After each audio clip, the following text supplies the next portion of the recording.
राहुल गांधी को क्यों याद आए पिता राजीव गांधी? भारत जोड़ो यात्रा के आगाज से पहले क्या कहा राहुल गांधी ने? मिशन 2024 के लिए राहुल गांधी की प्रचंड शुरुआत। नमस्कार, मैं हूं परवीन शेख। आप सभी का हमारी स्पेशल रिपोर्ट में बहुत बहुत स्वागत है। आज की इस रिपोर्ट में चर्चा राहुल गांधी की। 7 सितंबर राहुल गांधी की जिंदगी का टर्निंग पॉइंट साबित होगा। 31 साल पहले देश को तोड़ने की साजिश करने वालों ने उनके पिता राजीव गांधी को उनसे छीन लिया था।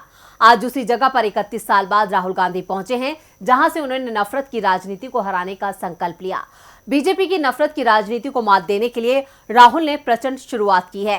लेकिन सबसे पहले आपको बताते हैं कि यात्रा से पहले राहुल गांधी तमिलनाडु के श्री पेरम्बदूर क्यों पहुंचे। 21 मई 1991 की वो रात कभी देश नहीं भूलेगा जब इस देश ने अपने चहेते नेता राजीव गांधी को खो दिया था। साल 1991 में देश में आम चुनाव चल रहे थे। कांग्रेस अध्यक्ष राजीव गांधी इस बार कोई मौका छोड़ना नहीं चाहते थे, इसलिए पार्टी की जीत के लिए उन्होंने काफी मेहनत की। लेकिन 1991 में पहले चरण की वोटिंग के बाद चुनाव प्रचार के दौरान तमिलनाडु के श्री पेरम्बदूर में उनकी हत्या कर दी गई। इस तरह से गांधी परिवार में इंदिरा गांधी के बाद एक और सदस्य की हत्या कर दी गई। श्री पेरम्बदूर वही जगह है जहां 21 मई 1991 को Liberation Tigers of Tamil Eelam के आतंकवादी ने आत्मघाती हमले में राजीव गांधी की हत्या कर दी थी। 7 सितंबर को कई दशक बीत जाने के बाद राहुल गांधी ने तमिलनाडु के श्री पेरम्बदूर की जमीन पर कदम रखा और अपने पिता राजीव गांधी को याद किया। भारत जोड़ो यात्रा से पहले राहुल गांधी पिता राजीव गांधी को याद करके काफी भावुक हो गए। उन्हें याद करते हुए देश की जनता से उन्होंने बड़ी अपील की है। उन्होंने लिखा, नफरत और बंटवारे की राजनीति में मैंने अपने पिता को खो दिया। मैं अपने प्यारे देश को इसमें नहीं खोऊंगा। प्यार नफरत को जीत लेगा, आशा डर को हरा देगी। हम सब मिलकर मात देंगे। यात्रा की शुरुआत से पहले राहुल गांधी ने अपने इस ट्वीट से जहां जनता को संदेश देने की कोशिश की है, तो वहीं बीजेपी को भी आड़े हाथों लिया है। आपको बता दें, कांग्रेस का आरोप है कि बीजेपी नफरत और भेदभाव की राजनीति करती है। ऐसे में कांग्रेस बीजेपी की इसी राजनीति के खिलाफ हल्ला बोल कर रही है। वहीं राहुल गांधी के अलावा कांग्रेस नेता जयराम रमेश ने भी ट्वीट किया। 7 सितंबर 2022 एक ऐसा दिन जब देश की सबसे पुरानी राजनीतिक पार्टी अब तक की सबसे लंबी पदयात्रा शुरू कर रही है। आज का दिन शांत चिंतन और नए सिरे से संकल्प का दिन है। भारतीय राजनीति में ये एक टर्निंग पॉइंट है, एक नई शुरुआत का प्रतीक है। 7 सितंबर का दिन राहुल गांधी की जिंदगी में बड़े बदलाव के तौर पर देखा जा रहा है। भारत जोड़ो यात्रा की शुरुआत से पहले पिता राजीव गांधी को याद करना ये बताने के लिए काफी है कि राहुल गांधी काफी भावुक शख्स हैं। वैसे इससे पहले राहुल गांधी ने अपने पिता की जयंती पर भी उन्हें याद किया था। उन्होंने लिखा था, पापा आप हर पल मेरे साथ मेरे दिल में हैं। मैं हमेशा प्रयास करूंगा कि आपने देश के लिए जो सपना देखा उसे पूरा कर सकूं। मेरे पिता श्री राजीव गांधी ने 21वीं सदी के भारत का रोड मैप देश के सामने रखा था। एक ऐसा भारत जहां युवाओं की ताकत, गांवों की शक्तियां, महिलाओं की क्षमता, नई प्रौद्योगिकी के प्रयोग को अभिव्यक्ति मिले। कांग्रेस सांसद राहुल गांधी ने पिता के सपनों को साकार करने के लिए अपना पहला कदम बढ़ा दिया है, जिसे राहुल का प्रचंड आरंभ माना जा रहा है। भारत जोड़ो यात्रा राहुल के राजनीतिक करियर में मील का पत्थर साबित होगी।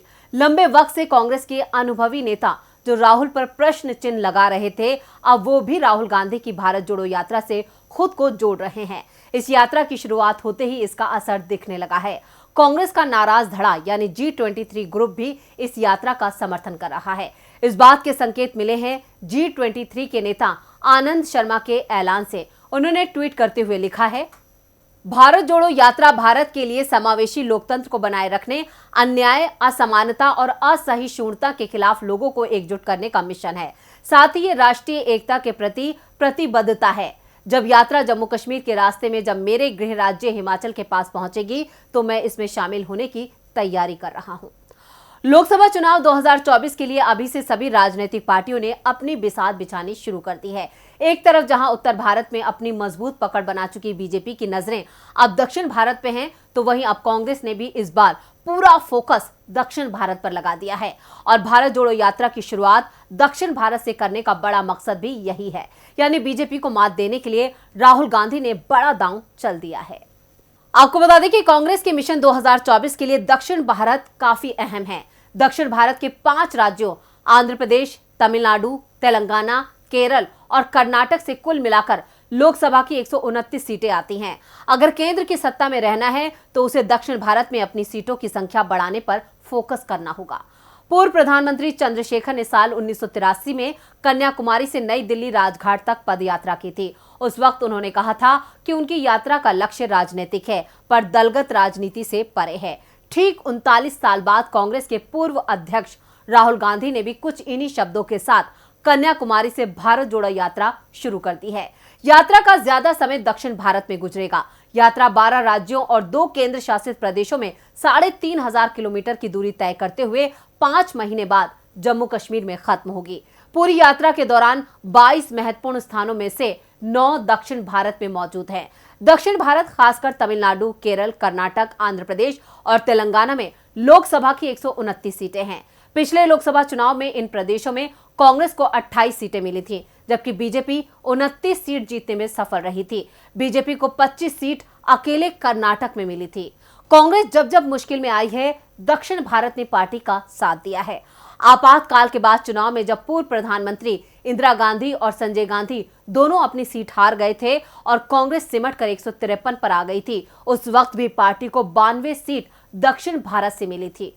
1978 के लोकसभा उपचुनाव में इंदिरा गांधी कर्नाटक से चिकमंगलूर से जीत हासिल की थी। 1980 के आम चुनाव में वो तत्कालीन आंध्र प्रदेश के मेंढक से चुनाव जीतकर संसद पहुंची थी। वहीं भारत जोड़ो यात्रा से पहले भी राहुल गांधी कई यात्राएं कर चुके हैं, पर उनकी ये यात्राएं एक प्रदेश तक सीमित थी। अकेले उत्तर प्रदेश में उन्होंने भट्टा, परसोल और किसान यात्रा की है, पर दूसरे राजनीतिक नेताओं की तरह उनकी यात्राएं चुनावी जीत नहीं दिला पाई। गुजरात में राहुल गांधी की सद्भावना यात्रा भी पार्टी को सत्ता तक पहुंचाने में विफल रही। हालांकि साल 2017 के चुनाव में पार्टी की सीट और वोट प्रतिशत जरूर बढ़ा। वहीं पार्टी बीजेपी को 99 सीट पर रोकने में सफल रही।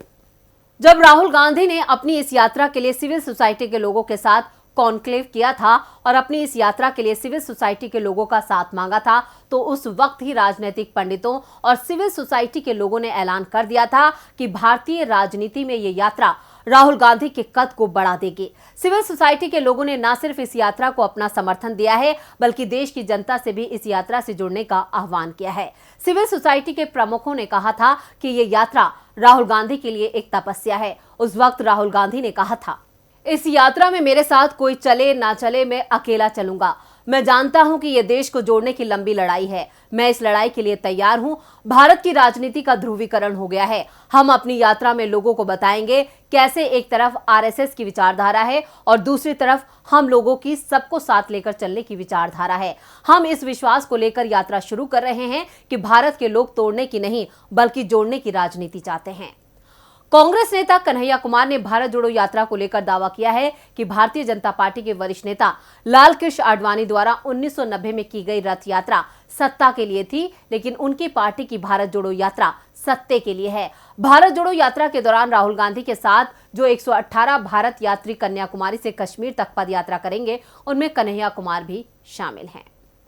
तो ये थी हमारी स्पेशल रिपोर्ट। आपको हमारा ये वीडियो कैसा लगा, नीचे कमेंट बॉक्स में अपनी राय जरूर दें और इस वीडियो को ज्यादा से ज्यादा लाइक करें और शेयर करें। देखते रहिए डीबी लाइव। नमस्कार।